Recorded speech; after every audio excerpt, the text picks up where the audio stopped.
ओम श्री सद्गुरु देव भगवान की जय। दोस्तों, मैं हूं आपका दोस्त सागर विश्वकर्मा। आपका बहुत बहुत स्वागत है मेरे चैनल विश्वकर्मा सागर ट्यूटोरियल में। तो दोस्तों, आज के वीडियो में मैं आपको एक रिकॉर्डिंग सुनाने वाला हूं। दोस्तों, रिकॉर्डिंग जो है बजाज आरबीएल कार्ड की है, जो कि कल मेरे पास में दोस्तों फ़ोन आया था। तो दोस्तों, फ़ोन में तो सबसे पहले हाल चाल बहुत अच्छे तरीके से इन्होंने बात की है। बातों के दौरान इन्होंने मुझे सेटलमेंट ऑफर भी किया हुआ है और बाद में थोड़ा धमकाया भी है, डराया भी है। तो दोस्तों, रिकॉर्डिंग बहुत ही अच्छी है, आपको इससे बहुत नॉलेज मिलेगा कि दोस्तों किस तरीके से सेटलमेंट ऑफर 12 महीने बाद ये मुझे कितना ऑफर दे रहे हैं और किस तरीके से बातों बातों में डराते भी हैं। और लास्ट में मैंने इनके खिलाफ़ शिकायत भी करी थी कि आपके यहाँ से इस तरीके से मेरे साथ में बर्ताव हुआ है। तो दोस्तों, रिकॉर्डिंग बहुत जानदार तरीके से बातें हुई है। तो दोस्तों, आइए रिकॉर्डिंग सुनते हैं। रिकॉर्डिंग सुनने से पहले अगर आप चैनल पर नए तो प्लीज़ चैनल को सब्सक्राइब कर लीजिए, ताकि ऐसी वीडियो का नोटिफिकेशन आपके पास में सबसे पहले पहुँचे। तो दोस्तों, वीडियो ज़रा सा भी स्किप मत कीजिएगा। दोस्तों, आइए रिकॉर्डिंग सुनते हैं। रिकॉर्डिंग सुनने के बाद में करते हैं इस पर फुल रिव्यू। सागर जी नमस्कार, क्या हाल चाल है सर। बस बढ़िया है सर, आप सुनाइए। बस मैं भी ठीक हूँ सागर जी। सागर जी, ये अमाउंट पेंडिंग चल रहा है एक आरबीएल का 151 का, हाँ एक यार, 5197, क्या इशू आ रहा, पेमेंट नहीं हो पा रहा। लास्ट पेमेंट भी अगर मैं चेक करूँ तो सर ये 1 साल अप्रॉक्स हो गया, यानी नवंबर में आपने करवाई थी 2023 में। नवंबर में करवाई थी, दोबारा नवंबर आ गया। क्या इशू आ रहा है? अगर पूरा पेमेंट नहीं है तो कम से कम में करके सेटलमेंट करवा देता हूँ सर। सेटलमेंट कितने का अमाउंट है इसका है? सर मेरे पास जो आपकी आउटस्टैंडिंग है वो 1,51,097 रुपये आ रही है। अच्छा। अगर मैं इसका सेटलमेंट भी करवाता हूँ अपनी आईडी का रेफरेंस लगा कर, देखो मैं आपसे बिल्कुल क्लियर बोलूंगा, as a friend, as a brother sir. Bank बोलते हैं सीधी सीधी भाषा में, हम लोग 70% छोड़ सकते हैं आउटस्टैंडिंग में और 30 पैसे ले सकते हैं। अब मैं अगर 1,51,097 रुपये का 70% छोड़ता हूँ और 30 पैसे कलेक्ट करता हूँ तो जो अपना अमाउंट निकल के आता है वो 45,330 रुपये निकल के आता है। अच्छा, वन शॉट। तो अपना 45,000 रुपये में हो जाएगा। 45,330 रुपये में वन शॉट में खत्म हो जाएगा। अच्छा, 100। हाँ जी ऑफर कब तक अप्लीकेबल है? सर, ये ऑफर कब तक एप्लीकेबल दिख रहा है सर? लेटर आने में भी 2 से 3 दिन का समय लगता है। अगर मैं आपका आज लेटर रेज करूंगा तो मेरे पास जो लेटर आएगा वो 9 या 10 तारीख को आएगा। 10 तारीख का संडे है तो 9 तारीख का शनिवार है, तो 9 तारीख तक मेरे को लेटर मिल जाएगा। नहीं तो तो आप जैसे कि अभी जैसे कि पैसे की अगर गुंजाइश नहीं हो तो अपना एक कब तक सेटलमेंट कब तक चल सकता, मैं ये बोल रहा हूँ। सर 15 तारीख तक वैलिड है ये। जी, 15 तारीख तक 15 नवंबर। जी। फिर उसके बाद में सर उसके बाद में क्या नाम है, मैं आपको बताऊं, उसके बाद में हो सकता है केस आर्बिट्रेशन में निकल जाए सर। आर्बिट्रेशन में केस जाने का मतलब है बैंक खुद अपनी जेब से 5,000 रुपये आपके केस पे लगाएगा। उसके बाद आप चाह कर भी बैंक के साथ समझौता नहीं कर पाएंगे। अच्छा, तो ये आर्बिट्रेशन क्या होता है, क्या है ये?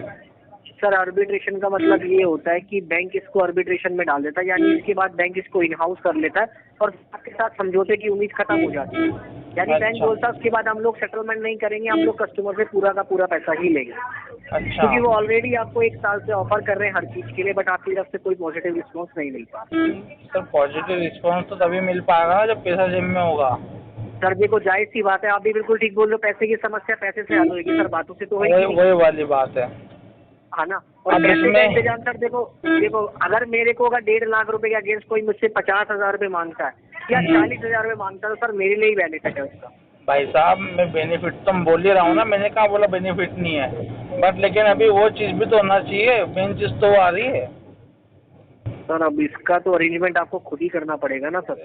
बोस क्या है, एक बैंक का अगर अरेंजमेंट होता ना तो मैं किससे भी उधार पाँव मांग के कर लेता, लेकिन यहाँ 15 बैंक हैं यार, कुछ समझ में नहीं आ रहा कि करूँ तो करूँ क्या मैं। मालिक अब एक बात बोलूँ आपको सर, अगर मुर्गे मैंने खाए तो मांगे भी तो मैं ही दूंगा ना। अरे यार, मुर्गे मैंने कहा है, बाकी मैं नहीं दूंगा, वो सब बात ठीक है, उसके लिए तो आप जो सुना सकते हो वो सुना सकते हो, उसमें वो वाली दो राय नहीं है।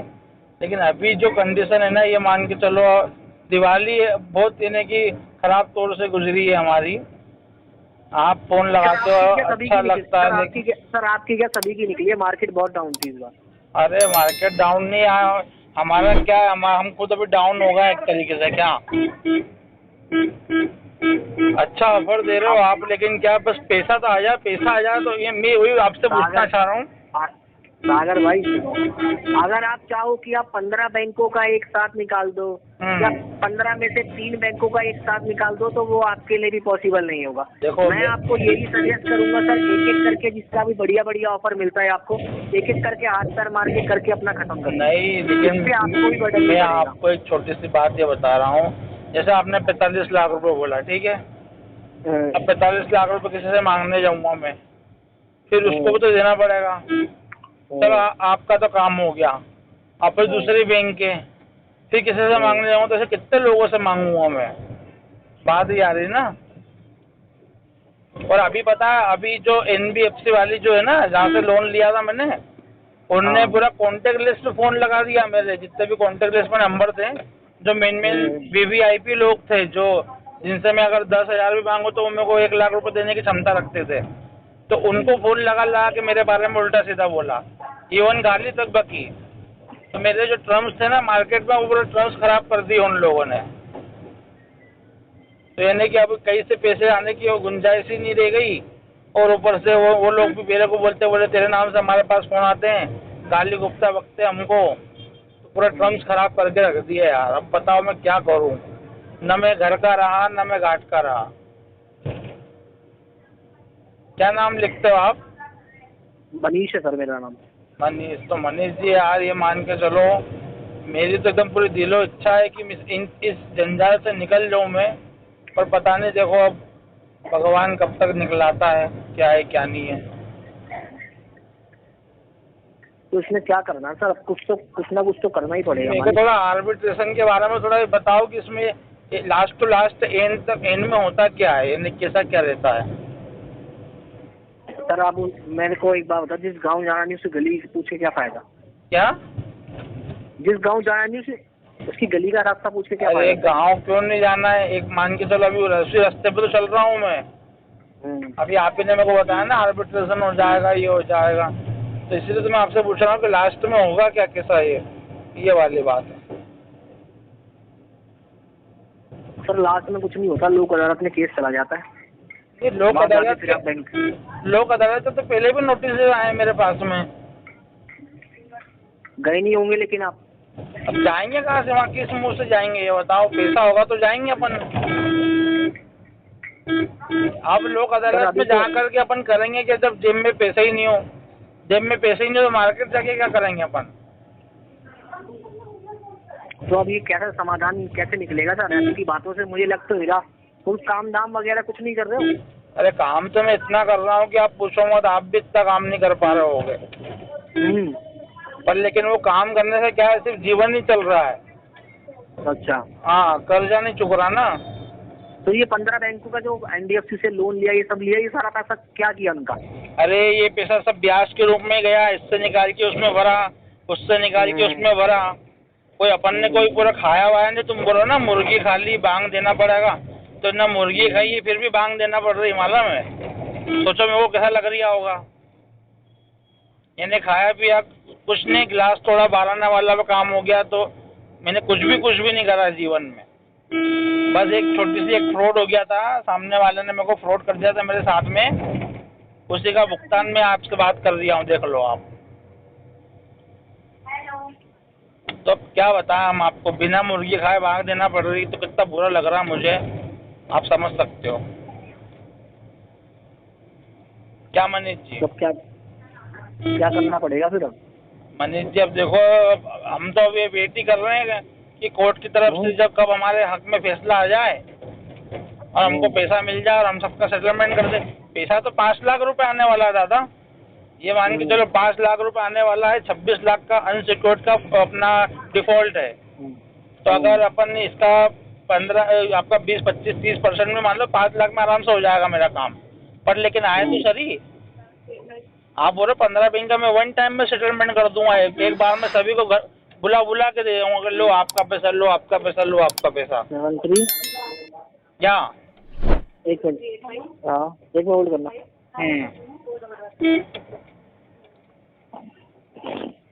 सर कुछ थोड़ा बहुत मिनिमम अमाउंट करवाना स्टार्ट कर दो, कम से कम कुछ तो दिलासा बैंक को मिलेगा। यार देखो मिनिमम आप भी जानते हैं, अभी कुछ दूंगा उससे कोई मतलब तो निकलेगा नहीं। अपन कभी भी करेंगे क्या, अपन उसको वन टाइम में सेटलमेंट ही करेंगे। वो तो आप भी जानते हैं फायदा उसी में ही है। जैसे आप मेरा फायदा सोच रहे हो तो मुझे भी मालूम है मेरा फायदा किस में है। तो मालिक वो शुभ घड़ी कब आएगी, कब मतलब कब मरेगी सासू और कब आएंगे आपको वाला अरे हिसाब है। देखो, ये अब आपने हम पे विश्वास रख के हमको कार्ड वगैरह सब कुछ दिया है, तो ये भी विश्वास रखो कि आपको पैसा बिल्कुल दिया जाएगा। क्या सर विश्वास वाली नहीं है ना, विश्वास करते करते तो साल निकल गया सर।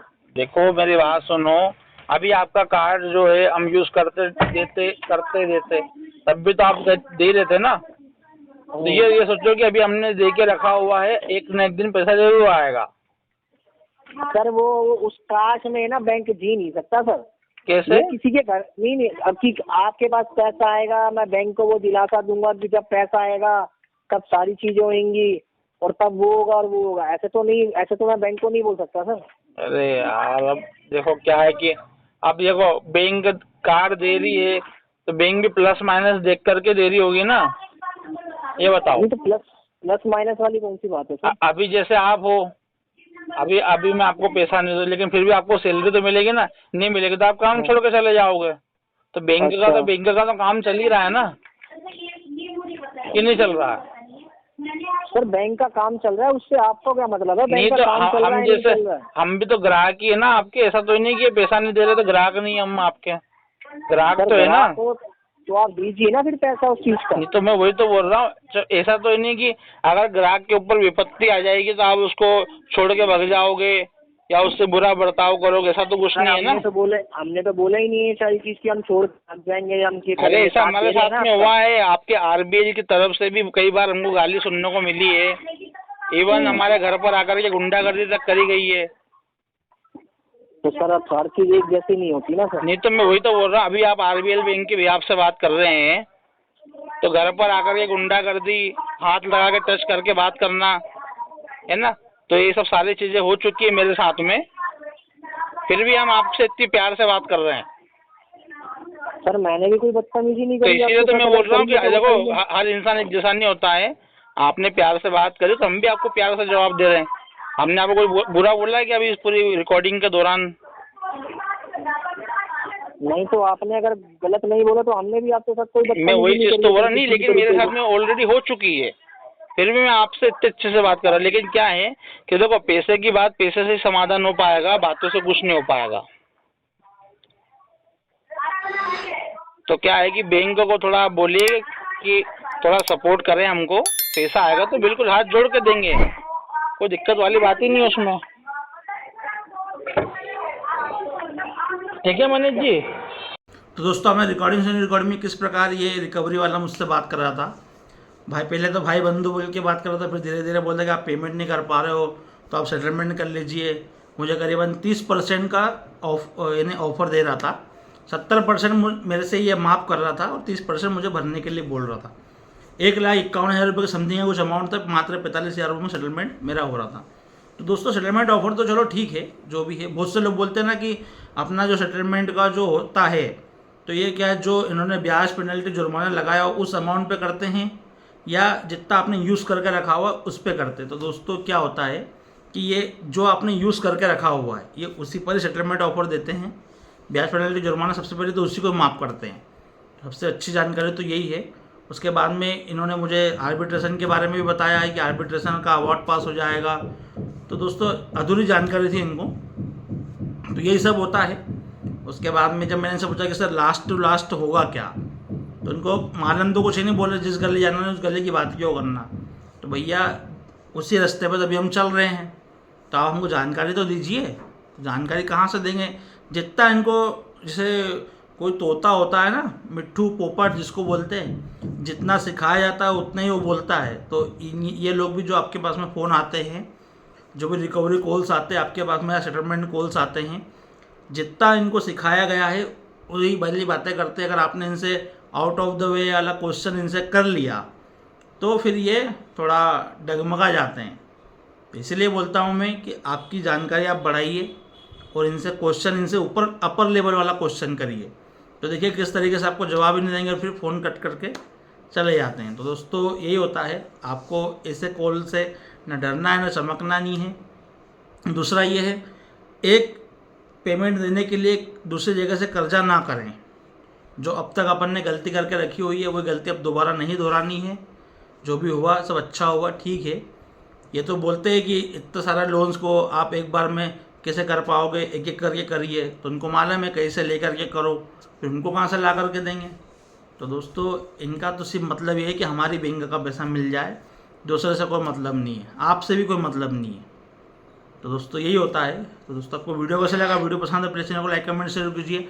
मेरे द्वारा दी गई जानकारी आपको पसंद है प्लीज़ चैनल को सब्सक्राइब कर लीजिए। पैसा दो प्लीज, इनका पैसा दे दो, तो स्वस्थ रहो मस्त रहो, रिकवरी वालों के लिए सख्त रहो। जय हिंद जय भारत। ओम श्री सद्गुरु देव भगवान की जय।